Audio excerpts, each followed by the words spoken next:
चला है, देखो। अच्छा, जो हाँ देखो, मैं आपको दिखाता हूँ। ये शुरू में दिखाई थी ना भाई आपको, ये एक नस तो यहाँ पे हमें लगता था जो बंद है ना, और एक ये जो थी ये राइट साइड की थी, है ना। तो राइट साइड वाली तो इनकी पुरानी है। देखो हमने ना उसमें फिर वायर डाली है और काफी हद तक हम सक्सेसफुल हो गए थे। देखो वायर जा नहीं रही, फिर दूसरी वायर चेंज करके कोशिश की हमने, दिखाता हूँ आपको, ये देखो, तो वायर क्रॉस कर जाती है ना। लेकिन वायर क्रॉस करने के बाद भी देखो, वायर तो काफी आगे आ गई, लेकिन वायर क्रॉस करने के बाद भी फ्लो नहीं आया। फ्लो जब नहीं आता, जैसे डाई डाली ना, देखो आगे फ्लो नहीं दिखा, तो इसका मतलब ये नस जो है डेड हो चुकी है, बहुत पुरानी बंद है, ये हार्ड हो चुकी है। बहुत पहले से, हाँ बहुत पहले से ये हमें लग भी, मैं आपको कह भी रहा था ना कि ये पुरानी लग रही है, क्योंकि दोनों इकट्ठी नहीं हो सकती ना, एक उधर वाली और इधर वाली। एक टाइम पे तो एक ही होती है यूजली। ये कभी हुई होगी, इन्होंने गौर नहीं किया, गैस वैस समझ लिया, जो भी है। तो जब वायर डालने के बाद भी फ्लो नहीं आता, तो उसमें बलूनिंग करने से डेंजरस रहता है कि आर्टरी में भी बर्स्ट ना हो जाए, कुछ ना हो जाए। तो इसको बेटर होता है इसको अबेंडन करना। तो इसको हमने छोड़ दिया, ठीक है। फिर हमने ये राइट वाले, देखो जो वो बंद थी ना, जो ब्रांच थी, वो एक्चुअली इनकी मेन प्रॉब्लम थी। ये देखो यहाँ से तार चली गई, देखो इसमें जैसे ही हमने थोड़ा सा ये किया, बलून आराम से चला गया, ये देखो फ्लो आ गया इसमें, और ये बहुत बड़ी नस निकली है। ये ब्रांच नहीं है, ये मेन नस से भी बड़ी नस है। अभी इनकी यही बंद हुई है, जिस हिसाब से ये आराम से हो गया है ना। देखो फिर इसमें ऐसे बलूनिंग की हमने, ठीक है। ये बलूनिंग के बाद अब आप देखो नीचे तक फ्लो दिख रहा है आपको, जो नहीं दिख रहा था पहले। ये देखो, ये देखो यहाँ तक फ्लो दिख रहा है ना। पहले तो इसके बाद कुछ दिखता ही नहीं था। सर जो दूसरी वाली हमने छोड़ी है खाली, पहले इसको देख लो, उसका बता, ठीक है। तो फिर ये हमने जब देखा, इसको नस खुलने के बाद पता चला कि ये देखो, ये इतनी बड़ी नस है। ये देखो, ये यहाँ पे बंद थी, ये ह्यूज नस है, और इसके यहाँ भी नैरोइंग है। तो यहाँ तो है ही बंद, यहाँ भी नैरोइंग है। तो इसलिए इसमें 2 स्टैंड लगे हैं। ये देखो, ये तो पहला स्टैंड है नीचे की तरफ, वहां से बंद थी ना ये। तो फिर इसको हमने ऐसे प्लान करके और इसको ऐसे फुला देते हैं, ये फूल गया, ठीक है। ये फर्स्ट स्टैंड हो गया। फिर इसमें अब जो ये नस है, ये वाली, फिर इसमें हमने एक वायर और डाली, ये जो थी, और दिखा रहा हूं, ये इसमें वायर डाली, 2 होगी ना देखो वायर। तो फिर इसमें हमने पहले बलूनिंग की इधर की, ताकि ये बंद ना हो अगर हम इसके अक्रॉस जब स्टैंड लगाएंगे। फिर हमने यहाँ ये स्टैंड लगाया दूसरा, ठीक है। ये दूसरा स्टैंड लगा के इसको हम ऐसे फुला देते होते हैं।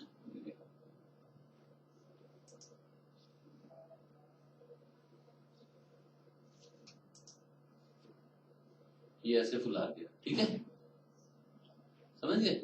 इसको जब हमने फुलाया तो वही हुआ जिसका हमें डर था। जब हम फुला के, अभी तो दिख रही है ये नस, देखो ये वाली, लेकिन जब इसको फुला के बाहर निकले तो ये बंद हो गई। ये देखो, अब नहीं दिख रही ना वो नस। हाँ जी, हाँ मैं अभी करूं, अगर अर्जेंसी ना हो। मैं इनको दिखा रहा था जरा। तो ये बंद हो गई। फिर उसमें क्या करते हैं, दोबारा वायर देखो इस पे डाली हमने, है ना, और फिर इसकी बलूनिंग की। तो फिर ये दोनों नसें चल रही हैं फर्स्ट क्लास। फिर हमने सारी चीज आउट कर दी। अब देखो, ये वो नस थी जो अपने को लगता था कि ब्रांच है या जो भी है, लेकिन ये यहाँ तक की नस है। देख रहे हो कितनी नीचे तक की है, ठीक है। तो ये अब लेफ्ट की तो दोनों हो गई ठीक, बिल्कुल ठीक है। अब जो राइट वाली रह गई है, वो पुरानी बंद है, ठीक है। और वो अब कम से कम 6 महीने पुरानी तो है ही, जिसमें जब इधर से फ्लो जाने लगता है तो एटलीस्ट 6 मंथ पुरानी है। उसका एंजियोप्लास्टी से तो रास्ता है नहीं, हमने ट्राई करके देख लिया। और पुरानी बंद जो होती है वो डैमेज कर चुकी होती है, और उसको ऐसे भी मतलब छोड़ ही देना होता है, उसमें कुछ कर नहीं सकते। उससे मतलब फ्यूचर में तो कोई प्रॉब्लम नहीं। फ्यूचर में अगर इनमें से कोई बंद होएगी तो दिक्कत आएगी। उसके साथ तो ये कम से कम साल भर से जी रहे हैं। क्या होता है ना, देखो एक नस इधर से बंद हुई, इधर वाली उसको सप्लाई देने लगती है, अब ये वाली भी बंद हो गई, तो इसने अपना एरिया तो खराब किया ही, उधर वाला एरिया भी चला गया, तो अब ये खुल गई है तो ये दोबारा से उसको सप्लाई करने लग गई। वो तो बहुत पुरानी बंद है, क्योंकि उसमें हमने वायर वायर डाल के देख लिया, ये भी नहीं कि उसमें ट्राई की, हमारा सारा टाइम तो उसी में लगा, तो वायर जाने के बाद भी उसमें फ्लो नहीं आ रहा है, तो वो इसको क्रोनिक टोटल ऑक्लूजन कहते हैं, कि क्रोनिक हो चुकी है ये। ठीक है, ये तो मतलब फ्यूचर में कोई प्रॉब्लम नहीं आएगी आपके साथ? सुनो मेरी बात, फ्यूचर में तो मैं खोल दूंगा ना तो भी आ सकती है, अच्छा। ये तो सेंटेंस ही खराब है कि फ्यूचर में कोई प्रॉब्लम नहीं आएगी। इस बीमारी का दुनिया में ऐसा कोई इलाज नहीं है कि आज कर दिया जी, आज के बाद कभी नहीं होगा। तुम भले बाईपास करा लो राइट वाली के लिए, वैसे राइट के लिए कोई बाईपास करता नहीं है, ना कोई तुम्हारी करेगा, तुम बात करोगे, क्योंकि उसके लिए कोई नहीं करता एक राइट की नस के लिए, और पुरानी जो नस है उसको खोलने से कोई बहुत फायदा भी नहीं होता। लेकिन मान लो अपन बाईपास भी करा दें तो भी ये नहीं कह सकते कि फ्यूचर में प्रॉब्लम नहीं आएगी, भाई वो ग्राफ्ट भी बंद होते हैं, इंस्टेंट में भी 5 to 10% रीब्लॉकेज का चांस होता है, 2% तो आज ही चांस है कि दोबारा क्लॉट बन जाए इसमें, क्योंकि बॉडी कई बार नहीं एक्सेप्ट करती।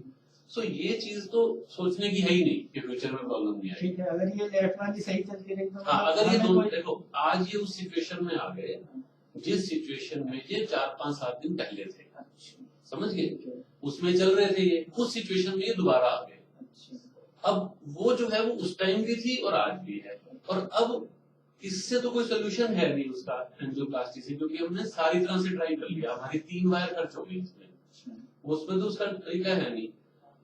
वैसे तो वो जितना डैमेज करनी थी वो कर चुकी, आज हम उसको चाहे बाईपास से ब्लड पहुंचाएं चाहे स्टेंट से पहुंचाएं कोई फायदा नहीं होने वाला।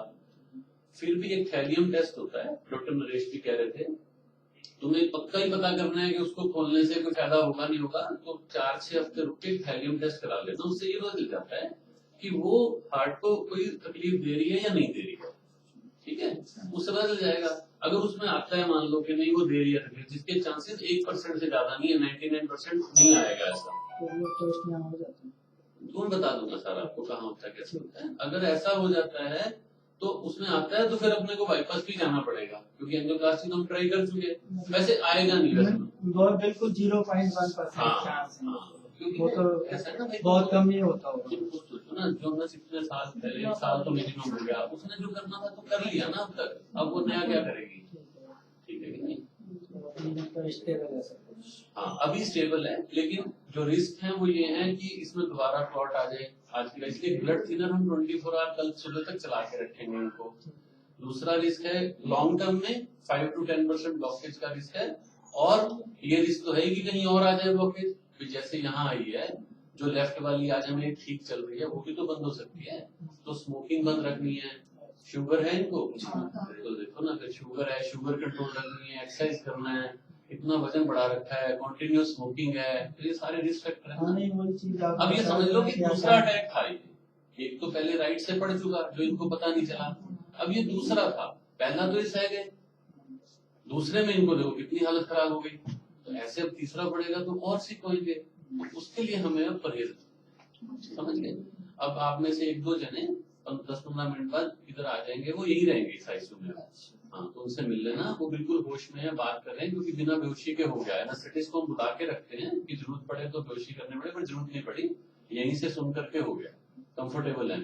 ठीक है, थैंक यू।